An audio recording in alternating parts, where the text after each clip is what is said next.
सोलापूर लोकसभा निवडणूकमध्ये उमेदवार न देण्याचा निर्णय घेतलेल्या एमआयएम पक्षाचे दोन प्रमुख नेते काँग्रेस पक्षामध्ये दाखल झालेत। एमआयएम पक्षाचे जनरल सेक्रेटरी कोमाराव सय्यद तसेच माजी प्रवक्ते शफी उंडेकरी या दोन्ही नेत्यांनी काँग्रेसचे ज्येष्ठ नेते सुशीलकुमार शिंदे यांच्या प्रमुख उपस्थितीमध्ये एमआयएम सोडून काँग्रेस पक्षात प्रवेश केला। यावेळी शौकत पठाण, रियाज हुंडेकरी, जुबेर कुरेशी, हसीब नदाफ, शहराध्यक्ष चेतन नरोटे, जिल्हा कार्याध्यक्ष नंदकुमार पवार यांच्यासह इतर नेते मंडळी उपस्थित होती। यावेळी माध्यमांशी बोलताना कोमाराव सय्यद आणि शक्ती उंडेकरी म्हणाले, सध्या देशाचे संविधान धोक्यात आहे।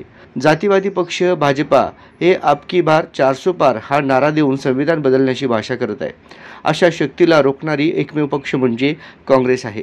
त्यासाठी सर्व धर्म समभावाला मानणाऱ्या प्रत्येकाने काँग्रेसच्या पाठीशी खंबीर उभे राहावे असे आवाहन केले।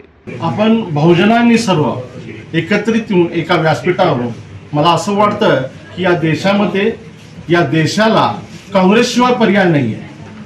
तर काँग्रेसची ताकद वाढवण्यासाठी आणि देशाची घटना वाचवण्यासाठी, देशाची लोकशाही वाचवण्यासाठी या ठिकाणी आमचा हा प्रवेश आहे आणि तो प्रवेश आम्हाला काँग्रेस पार्टीने शिंदे साहेबांच्या नेतृत्वाखाली आणि शहराध्यक्ष आणि जिल्हाध्यक्ष यांच्या नेतृत्वाखाली आम्हाला स्वीकारलेला आहे। म्हणून सर्वप्रथमतः मी या ठिकाणी सर्वच काँग्रेस पार्टीचे नगरसेवक, पदाधिकारी आणि शहराध्यक्ष आणि जिल्हाध्यक्ष आणि आदरणीय सुशीलकुमारजी शिंदे साहेब यांचा मी मनापासून अभिनंदन करतो। काँग्रेस पक्षाला साथ देणं म्हणजे भारत देशाला वाचवणं आहे।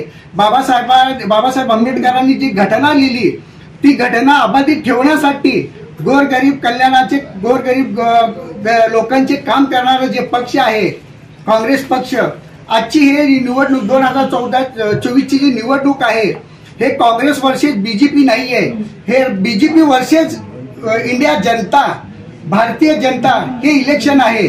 तर भारतीय जनता एका बाजूला आणि भाजप जातीवादी पक्ष एका बाजूला हे आहे। तर मी सर्व जाती धर्माच्या लोकांना आव्हान करतो, आपलं संविधान वाचवायचं असेल, आपली सुरक्षा करायची असेल तर इंडिया आणि काँग्रेस पक्षाच्या उमेदवारांना बहुमताने विजय करावा आणि आपलं संविधान वाचवावं आणि आपलं देश वाचवावं अशी मी कळकळीची विनंती सर्व जनतेला करतो।